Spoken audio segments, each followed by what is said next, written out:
জালেমকে তার শাস্তি দিতে হবেই, আইনের একদম সুশাসন নিশ্চিত করতে হবে। না হলে দেখবেন এরা যদি পার পেয়ে যায়, এরা অন্য সুরতে এসে আবার জুলুম করবে না, কোনো গ্যারান্টি নেই, কোনো গ্যারান্টি নেই। আবু সাঈদের কেসাস কবে হবে, মুগ্ধদের কেসাসটা কবে হয় সেটা দেখার অপেক্ষায় আছি।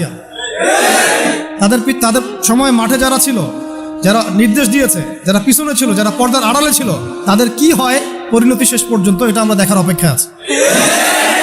তাই খুব বেশি ভালো হইতে চান না আপনারা, এত বেশি ভালো হওয়ার দরকার। হ্যাঁ, মামা চাচা খালু ধরে ধরে এভাবে পার করে দিয়েন না। ও পার পেয়ে গেলে পরের বার আপনাকে পার করবে না।